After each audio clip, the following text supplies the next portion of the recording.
Tahukah kamu sistem pemilu apa yang paling tepat untuk Indonesia?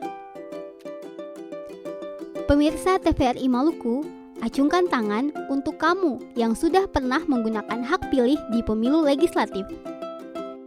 Nah, tahukah kamu, jelang pemilu 2024, sejumlah pihak mengajukan uji materi pasal dalam Undang-Undang Nomor 7 Tahun 2017 tentang pemilihan umum kepada MK.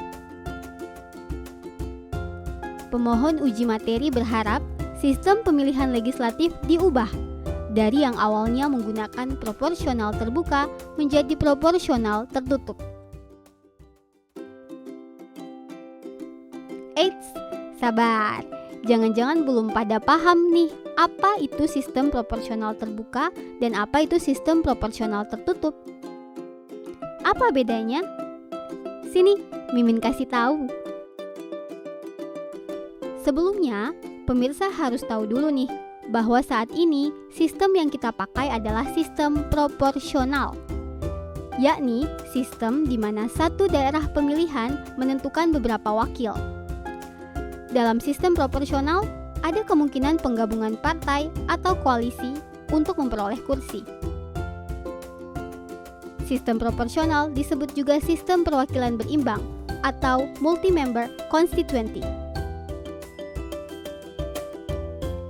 Terdapat dua jenis sistem proporsional, yaitu sistem proporsional terbuka dan sistem proporsional tertutup. Dalam sistem proporsional terbuka, pemilih memilih langsung wakil-wakil legislatifnya. Sedangkan dalam sistem proporsional tertutup, pemilih hanya memilih partai politiknya saja. Apa sih kelebihan dan kekurangan masing-masing sistem ini? Sistem proporsional terbuka mendorong kandidat bersaing dalam memobilisasi dukungan massa untuk kemenangan. Terbangunnya kedekatan antara pemilih dengan yang dipilih, serta terbangunnya kedekatan antar pemilih. Namun, kekurangannya, peluang terjadinya politik uang sangat tinggi. Membutuhkan modal politik dan biaya penyelenggaraan pemilu yang besar, rumitnya penghitungan hasil suara, serta sulitnya menegakkan kuota gender dan etnis. Sedangkan untuk proporsional tertutup, kelebihannya memudahkan pemenuhan kuota perempuan atau kelompok etnis minoritas, karena partai politiklah yang menentukan calon legislatifnya, serta mampu meminimalisir praktik politik uang. Kekurangannya, pemilih tidak punya peran dalam menentukan siapa wakil dari partai mereka, sehingga berpotensi menjauhkan hubungan antara pemilih dan wakil rakyat pasca pemilu.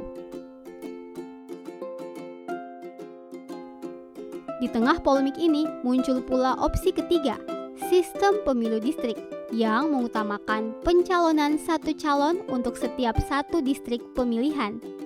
Nah, makin banyak deh opsinya.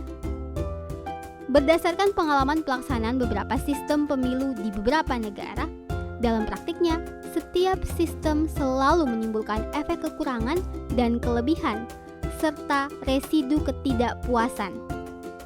Oleh karena itu, opsi pelaksanaan pemilu sistem proporsional terbuka atau tertutup maupun sistem distrik akan tetap menimbulkan perdebatan soal siapa untung dan siapa yang buntung.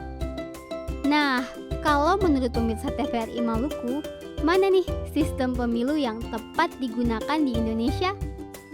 Apa jangan-jangan pemirsa ada yang bahkan tidak familiar dengan profil dan program calon legislatifnya?